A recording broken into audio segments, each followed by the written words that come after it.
Welcome everybody, my name is Jeremiah. I am the pastor here at Uptown Church. Thank you so much for coming tonight.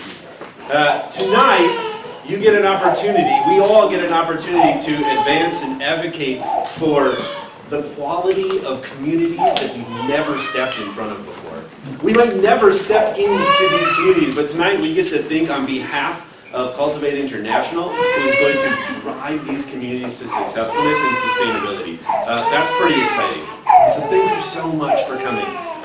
Here's what's going to happen tonight, as quickly as I can. Cisse is going to play music, and I'll quit talking while that happens. And then we're going to hear from Elaine and Cultivate International, about Cultivate International. We're going to hear from two of her partners, and then you're going to get a chance to ask some questions.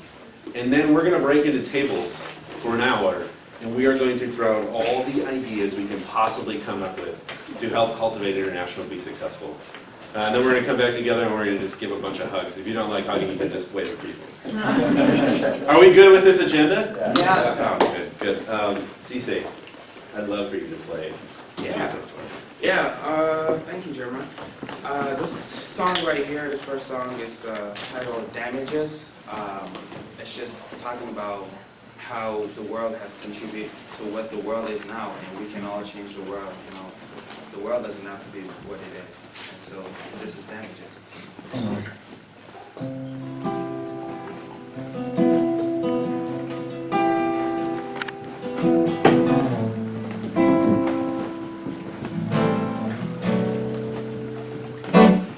See how I'm growing so fast,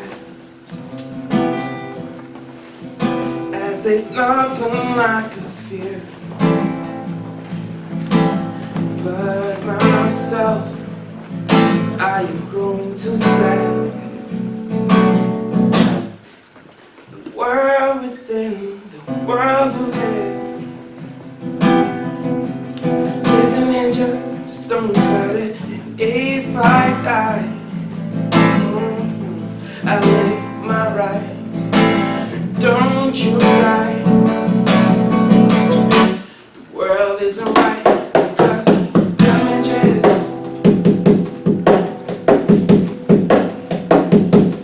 Because damages. No, I can't take it, no damages. Where I can see, where I can see. No, I can't take it, no. I can't take it, no damages. No, I can't take it, no damages. Where I can see, where I can see. No, I can't take it.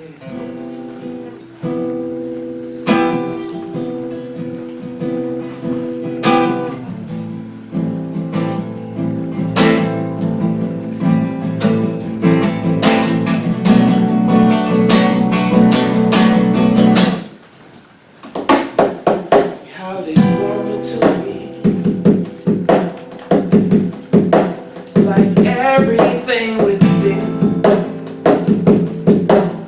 but myself, I will never fall on.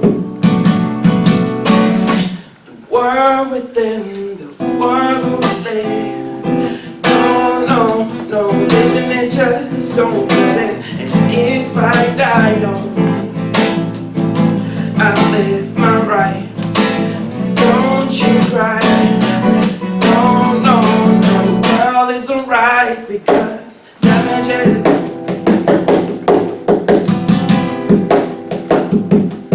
No damages.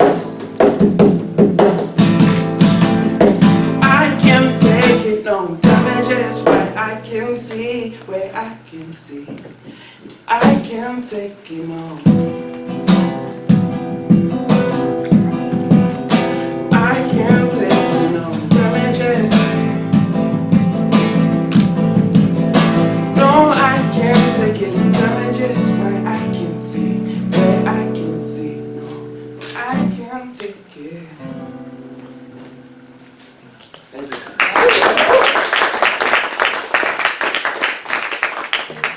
Yeah, that song I actually got to play play in front of Keith, Harry, and Jello, it was really crucial for me just to like, speak my voice to the people that are up there, I guess, you know, just to, hey man, you guys are influencing the world, maybe you can try to, you know, put a little positivity in the world, and that's why I played that song, so it was really meaningful to me at the time.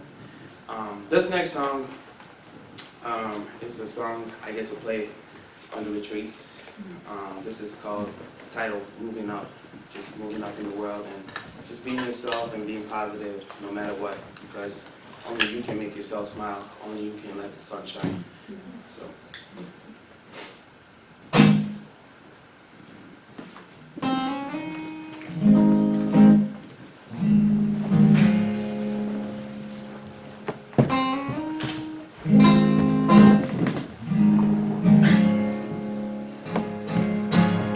Breathe, my feet buckle underneath all of my fears. I close my eyes, waiting on a starting gun to push my fears. Somebody said to me, I hope you last 100 years. For it's a long ways down this road. Nobody can steal your smile, can steal your pride, can take your strides. Nobody can steal your smile, can steal your pride, can take your strides. So we keep moving up, keep on moving up, keep moving up, keep on moving up.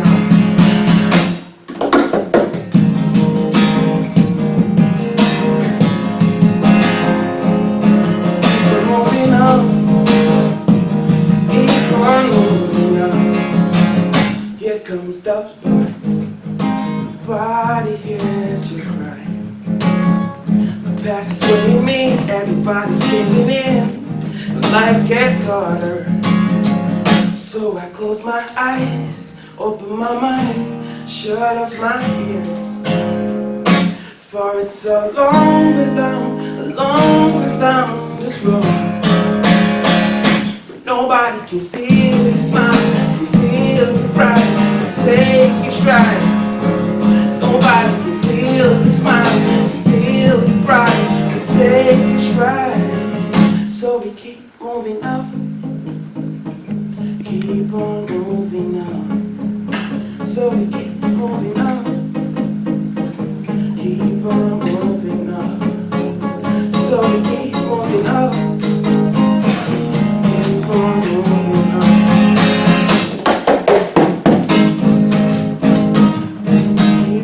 Moving up now, so we keep moving up, keep on moving up.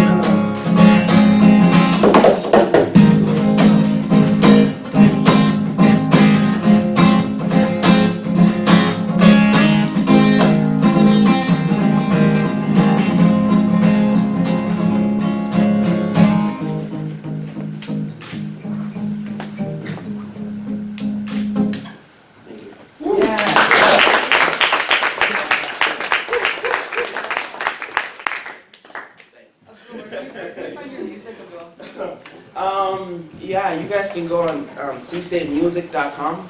That is my website, or you can look me up on Facebook as well, Csay Music, and it's spelled S-E-S-A-Y. Yeah, go for it. Follow me. Yeah, got lots of stuff coming out. So, thank you for having me. Thank you so much. Thank you.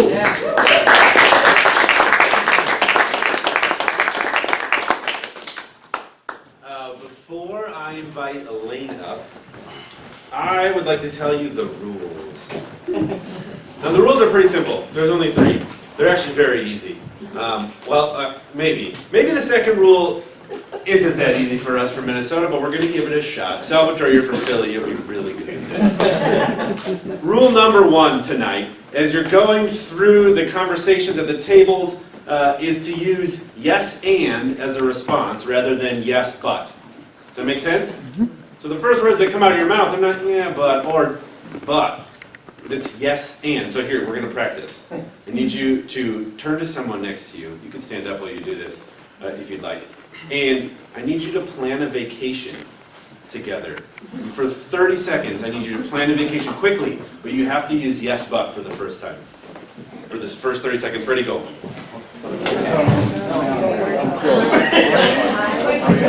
Where do you want to go?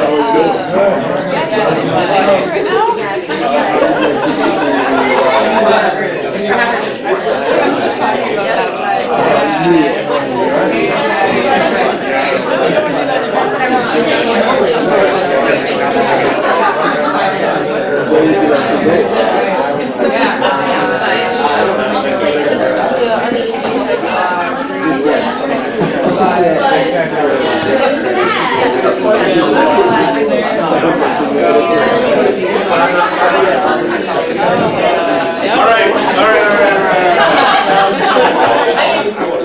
How does it feel to receive a yes, but?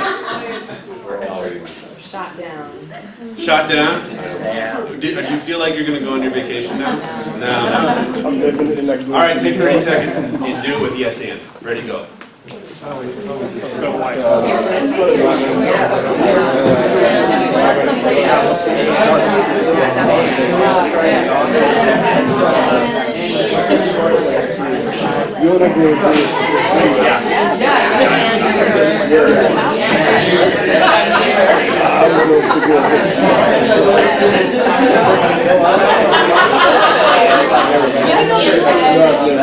All right.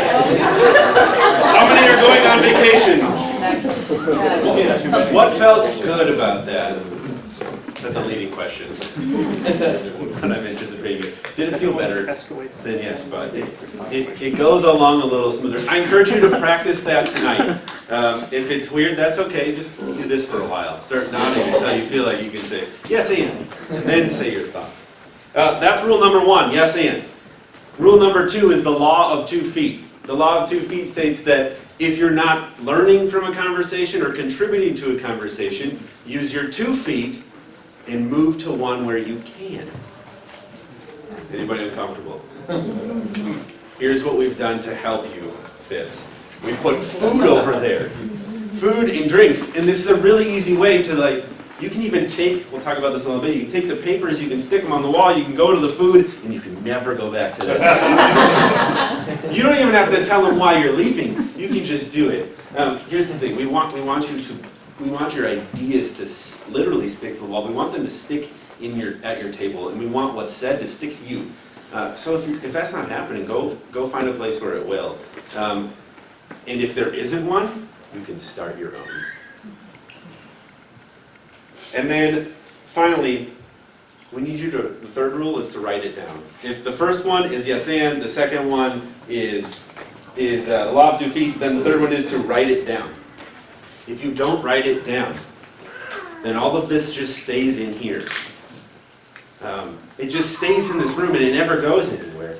And so you have paper on each table. There's going to be 5 tables. I want you to write down everything. And if someone is saying something and they aren't writing it down, this is the only time you can sort of interrupt. Write it down. All right.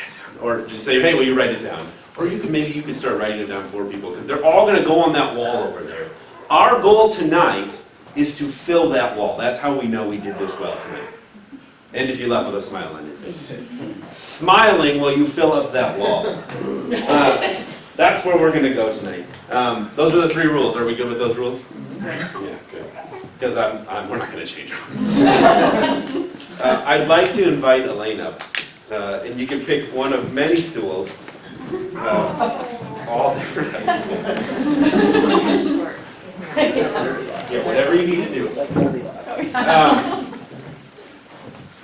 Elaine, there are so many good questions that we could come up with right now, but I think I want to start with what makes you come alive? 2 things I would say. Definitely being in a place or around people who, it's not really answering the question, make me come alive. And being around people who I feel comfortable with, people who I am learning from. And then definitely getting outside of this city. My passport has more stamps than I can count, and that has always made me come alive since I was a little kid. So being in places that I get itchy to be in places, not necessarily even just traveling, but going to a different community, going to a different place where I'm a little challenged, where I'm surrounded by people who don't think like me, who don't look like me, who have had different experiences than me. That's really awesome. Thank you for sharing. I'm sensing that this has something to do with Cultivate International. Yeah. Can you tell a little bit about how that part of you has become this Cultivate International? Tell a little bit about maybe the history of Cultivate as it relates to you and what your dream is. Yeah, definitely. So Cultivate just officially started this year, but it's been in my head and in my heart for many, many years. I've worked kind of in the nonprofit world my whole life. I've never had a corporate job. And as I've worked in nonprofits, I've been kind of a jack of all trades, and I started to learn a lot of different things, but never, just one focus. And that was really beneficial to me. But I always had this desire. I worked here in the Twin Cities, but I always had this desire that I really wanted to do something that connected to people groups and cultures that were outside of my own. And I've always, like I said, always traveled a lot. And so in 2010, I finished graduate school with a Master's in International Development, and at that time, I was in Kenya for the internship that I had to do. And there I met somebody that was really kind of the impetus to what led me to create Cultivate. This person and I have been working together since 2010. And as I worked with him, his name is Paddox, as I worked with Paddox, I began to identify this potential and this need that I saw. And then I began to meet even more people. And kind of, how the pieces of the puzzle kind of come together in your life, and it's like, oh, this is it. And so last year, for a myriad reasons, I was like, you know what, I have to do this now. If I don't do it now, it's going to be, for sure, the one regret in my life that I'll always have. And you can't wait until, circumstances are perfect in your life to do something that you've always wanted to do. And so this year, Cultivate International became a real thing. And I'll get a chance a little bit to explain a little bit deeper what we actually are, but that's the history that led me to sitting here today. Oh, that's great. Why don't you tell us what you guys are? I think this is All right. Yeah. So at the tables, there's these really nice little handouts that I'd love for you guys all to pick one up. Cultivate is not, something simple like, hey, I'm running a homeless shelter or, a food kitchen. Cultivate is it's a complex, but at the same time for me, very simple answer to a need that I've identified. A need that we need to mobilize and equip and empower the leaders of communities who are native, who are local, who are owned. They're the ones from that community. And rather than I look back and we see development happening, right? Development is like the addressing needs like poverty and marginalization and injustices. And here in the Twin Cities and across the globe, there's just been paternalism, right? A bunch of white, rich, privileged people going in and trying to fix things. And that's not who I want to be, and that's not what I want Cultivate to be. And so Cultivate is a program to help Indigenous local leaders grow in their knowledge and their experience and their networks so that they can do and achieve the dreams that they have for their communities. So later you guys are going to meet, actually got 3 of my partners here today, people that I just love with all my heart, and they'll share a little bit about their vision. But really, Cultivate, we're trying to help them how to be fantastic leaders, how to plan and execute a really fantastic community development project, so maybe running a school or starting a feeding program in a community where the kids lack access to food.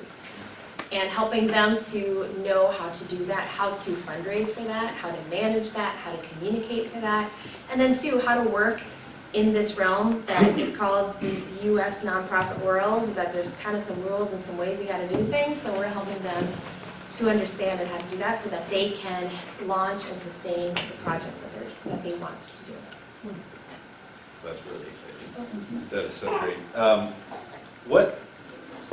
What would you say is something that's coming up? Like it's in the next 3 months, like the next big thing for Cultivate? Well, we're itty bitty and super young, and so everything is new right now.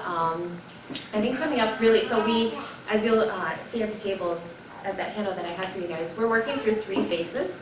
So phase 1 is where our partners, right now I have 7 partners. So 3 of them are here, but 7, 4 others are overseas, across East Africa, India, and then here in the Twin Cities. And so the phase 1, what we're developing is a curriculum, a wealth of resources for them to understand principles of leadership and community development, project management, fundraising, and cross-cultural work.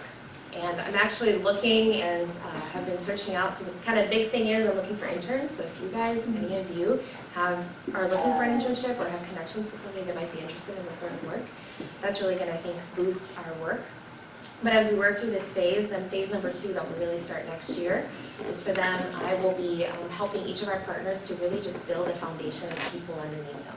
People who can serve them, people who can use their particular skills, who can mentor them, who can be a listening ear, just to try to, we all need community, so just try to build their community, whether it's here or in the communities that they are in, that they can be surrounded by people who love them and support them.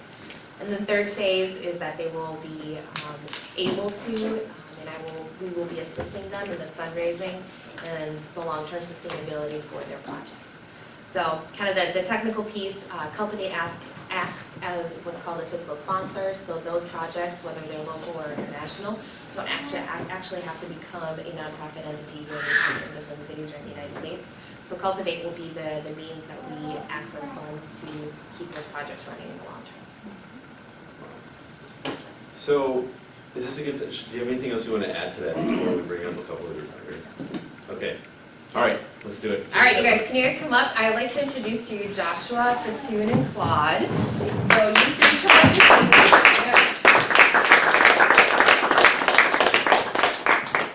Have a seat, guys.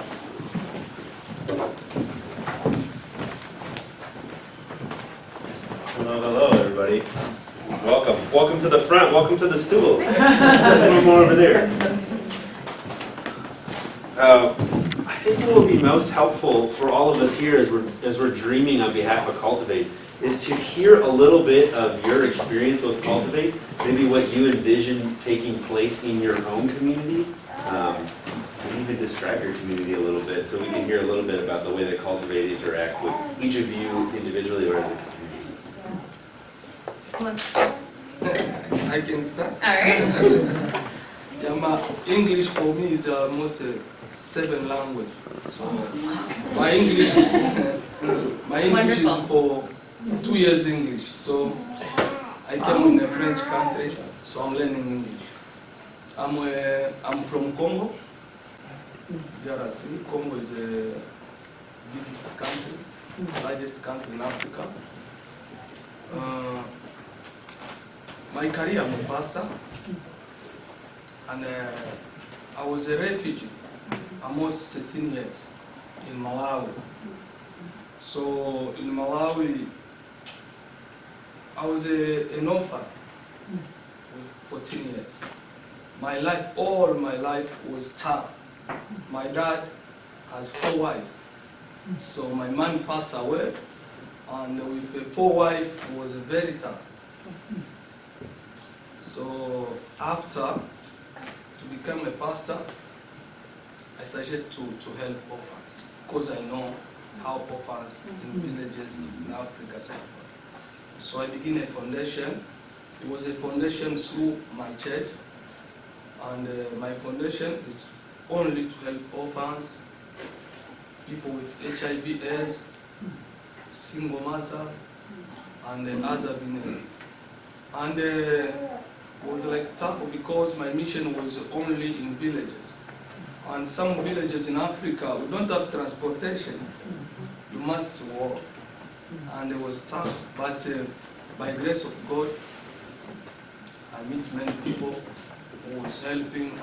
And many of my partners was American, from here, Minnesota, Los Angeles. So I built centers, I have some centers. We are in Malawi, Mozambique, Tanzania, Namibia, DRC, and Congo. And everywhere we have centers, I have church. So my church goes through with this foundation. Yeah. 2013, I came here through government. I came here like a refugee. And you know, in Africa, everyone has a dream to come to America. And I came here, it was tough. I don't know language, I don't know how to do. But because it's my duty to help orphans, my first job, I was a dishwasher. I worked like a dishwasher 8 months. All the money I told my wife, I'm come back to Africa. With that money to help orphans. And I come back to Africa. After to come back here, I meet now Cultivate. And I know through Cultivate, as our door can be open. But we pay, every country we are paying for orphans, school fees, small business for mothers who has HIV/AIDS. We create farmers. I have some farmers like pigs farm, chicken, to help our foundation. Tailoring is like a big project we have in our organization, because tailoring, if somebody knows how to, what we say, to sew, so it can develop his life. So it's our big project, and I have some machines,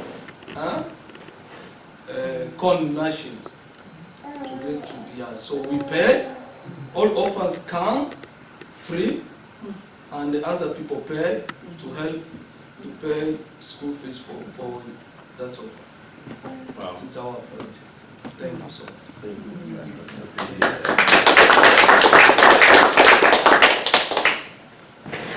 Well, my name is Fatsoun Ali. I have been in North America for the last 25 years. Let's go back. I came from Somalia, and my civil war in Somalia, the part that I'm from, which is the north. And the war started in 1988. I was pretty young. And through the war in the refugee camps from 1998 to 2002, I was in different cities, and especially most of the time I was in Djibouti. That's where I was. And from Djibouti, I came to North America. But I'm from Somalia, and as you can see and tell, you cannot tell me from anybody else in the Somali community. I'm a Somali.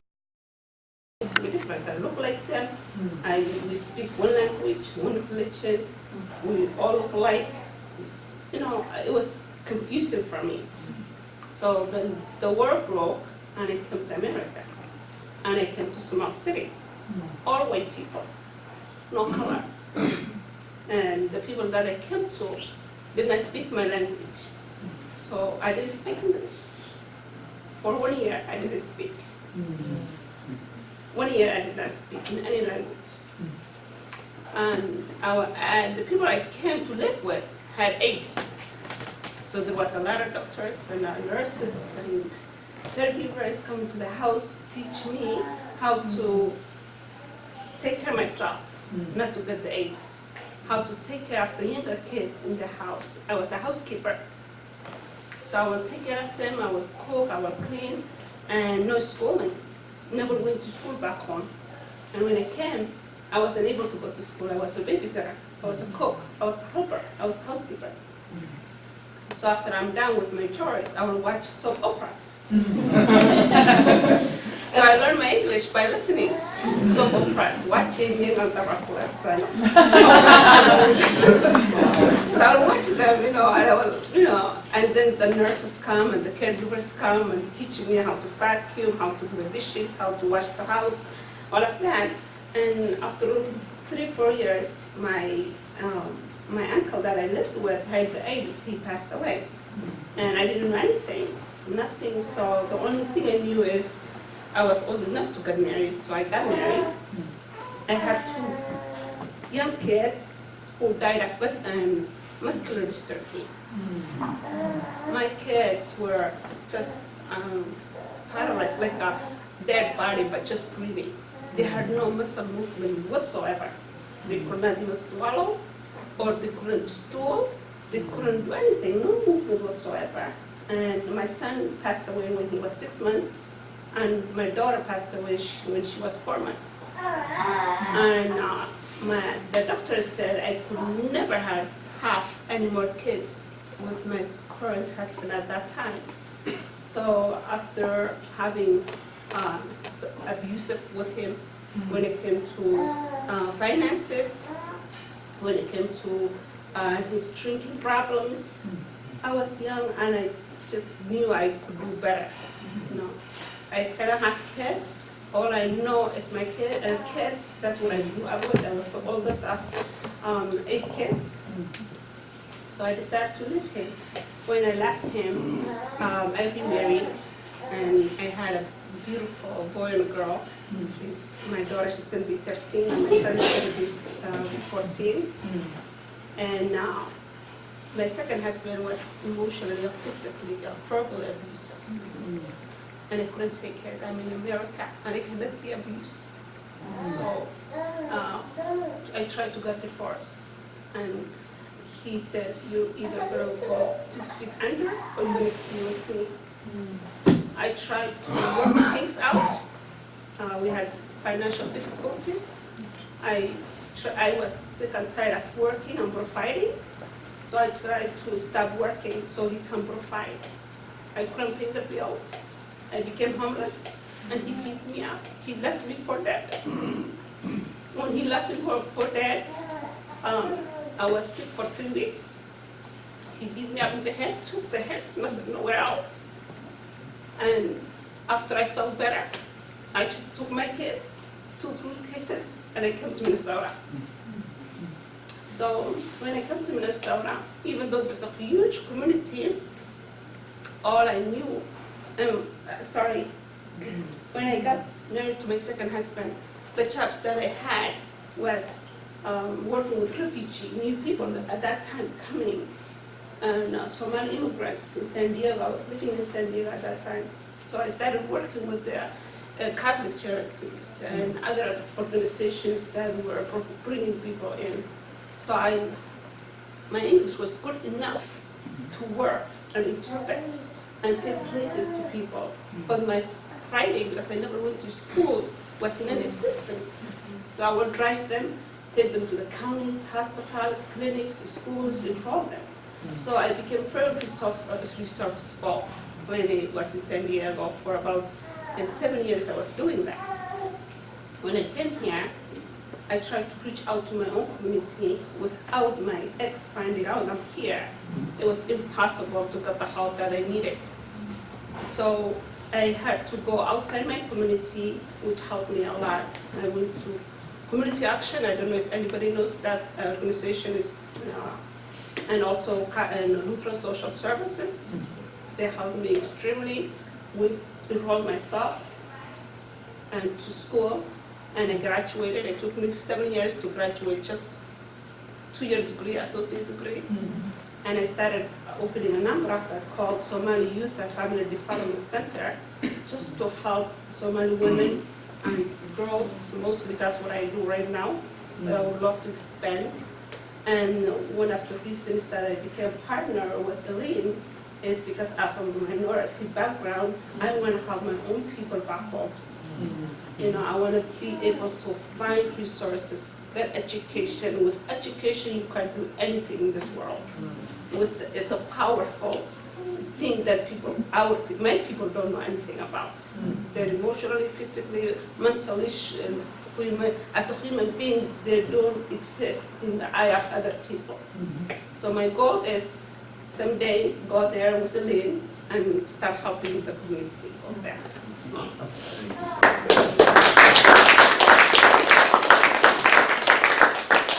My name is Claude Gillot.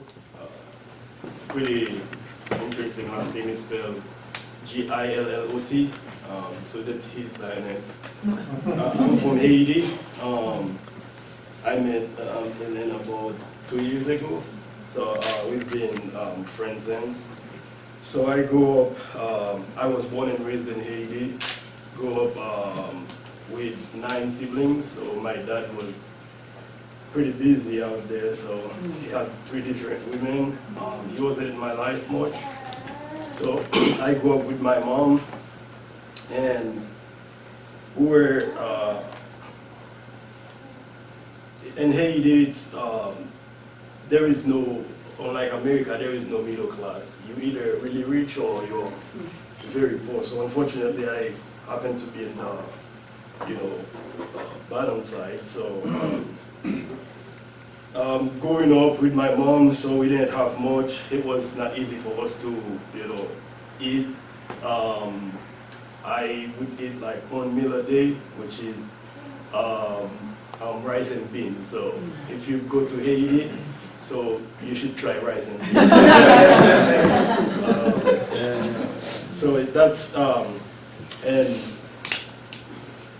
when I was going to school, I've always wanted to learn English because in Haiti there is a saying, for every English word that you know, you get a US dollar. So, so if I learn 10 words a day, so I got 10 US dollars sitting somewhere for me. So I would learn English. I bought an English dictionary. I learned different words and the meaning, and trying to use them in sentence. So when I was in my last year in high school, I started working a job as a translator for a non-profit organization in Haiti. So they have missionaries come from Canada and the US to help in with different projects. And so I worked with a family from Iowa for 2 weeks. So we became really good friends. When we knew each other, we started, speaking even after they left Haiti. So after a few months, they asked me what I wanted to do. So I told them that I graduated from high school 2 years ago, and I haven't been able to go to college. So the wife talked to the husband, and they said, well, all our kids are, done, so we can help you. Where would you? So I wanted to go for business. We don't really have a business school in Haiti. And they said, would it be okay with your mom if we help you come to America? I'm like, she would be thrilled. So, and then 8 years ago, so they helped me come to the US. I went to school in Iowa, got a degree in business communication. So during my time in school, I do guided people from my school and the community I was, go to Haiti on different projects, especially after the earthquake happened. So I took a lot of trips down there to help with that. And when I moved to Minnesota 2 years ago, and I started, thinking, maybe I should start something that can help, my people, different way. So I started talking to Elaine. She gave me a lot of ideas, and we shared a lot of things like, we don't really believe in handing out things to people. So we think about, things like helping someone, help themselves, So I come up with this idea, which is Action for Paysa, which means peasants. And sorry, English is my third language. So what my goal is with that is to help local farmers, do farm fishing and poultry, and raise all their food on their own, and then they can sell them in the local market. Haiti, most of the things that we use there, they are imported. So we don't really make anything in Haiti, So the people don't really have the education that can. So when Ellen talked to me about that, so I thought it was a great idea to, start with something like that. So.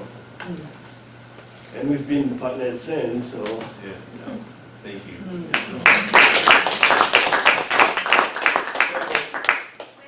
Yeah. So again, right now, like Cultivate, we're young, right? But I've got these 3 people who I love dearly, and Paddocks in India, and Martinho in Mozambique. I'm sorry, Paddocks in Kenya, Paresh in India, Martinho is in Mozambique, and Fred in Rwanda. And they're people that I can honestly tell you that you can see. They have beautiful hearts, and they have a desire to make an impact in this world. And that's all that I'm here for, right, is to help them do the best that they can. There's unfortunately some barriers, right? I mean, I remember one of the first times I talked to Joshua, he is like, I want to start a nonprofit.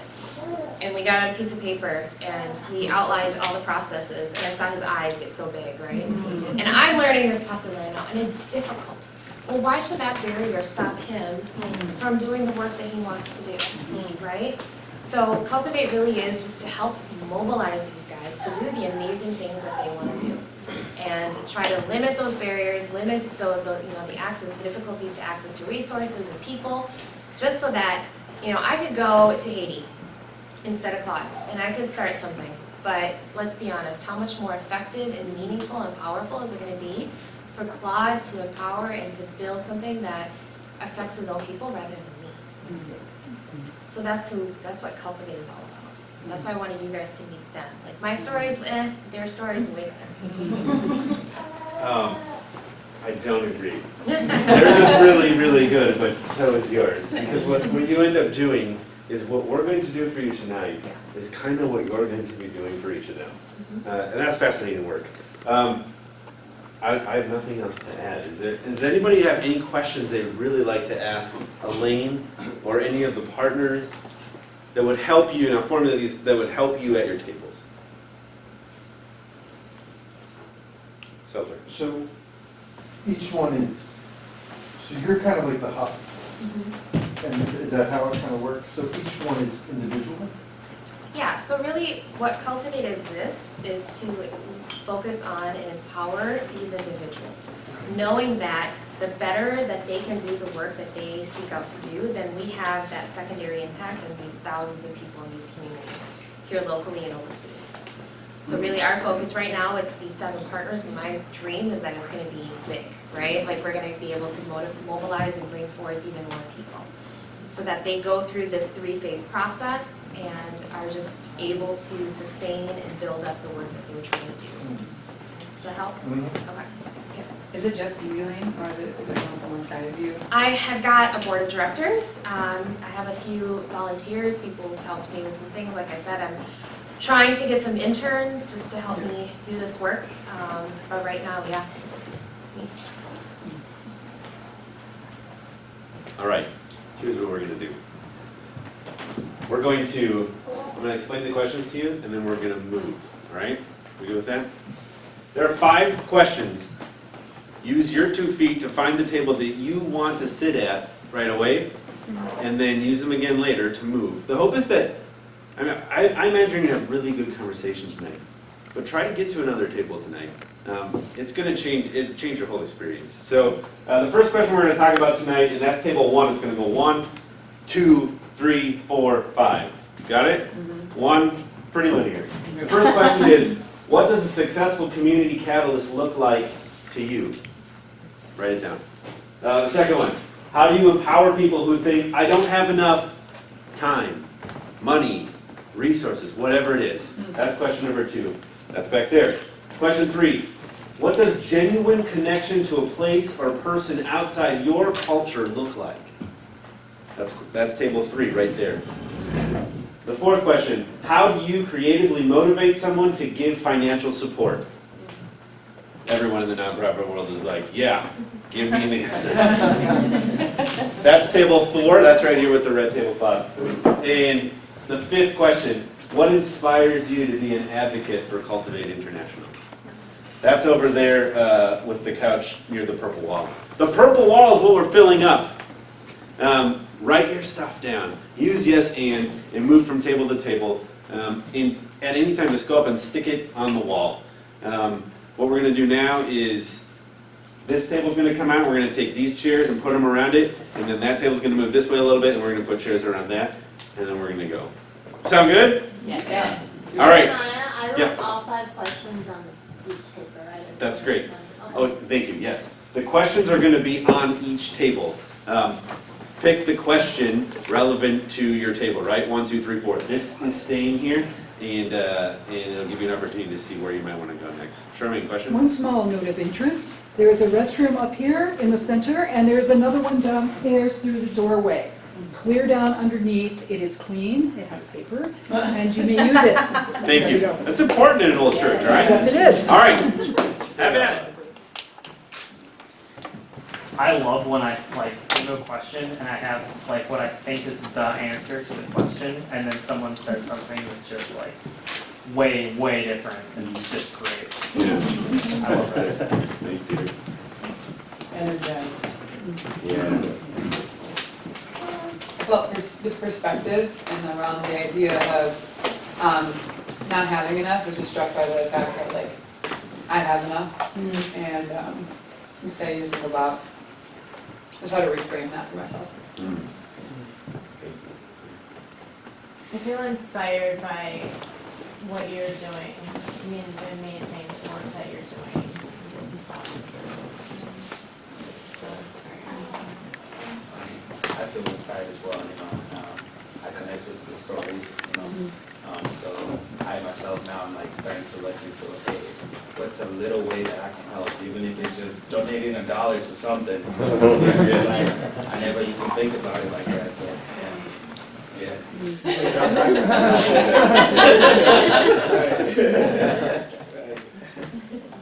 Anything else you didn't expect to feel or think or experience? I think through your stories, Black, Tatum, and Joshua, I felt connected to a different place in the world. And really, inspired to give what's in my hands to that.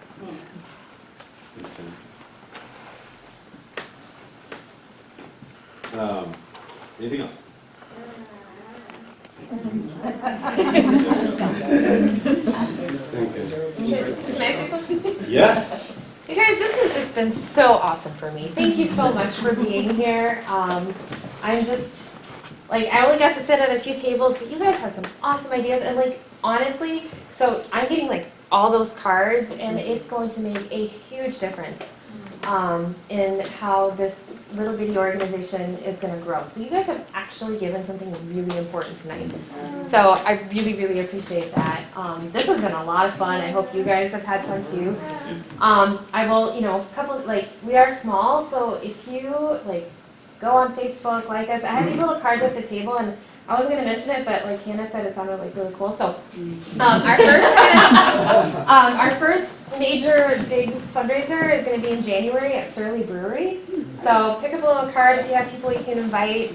That should hopefully help us kind of get the word out. I mean, again, it's about the people that we're trying to serve, but we need to do things like fundraisers to get things going. So, but I just want to say I'm really happy you guys are here tonight. I don't know if there was like a Vikings game that you were competing with or something. I don't really know. It was a Bible. It's good. Blessing. I didn't realize. I was like, how do people cry? I don't follow football, but thank you. Like, this was really just a huge, huge blessing to Cultivate, and I appreciate you guys being here. Thank you, Elaine. That's what I was going to say, is thank you. Thank you to all the partners.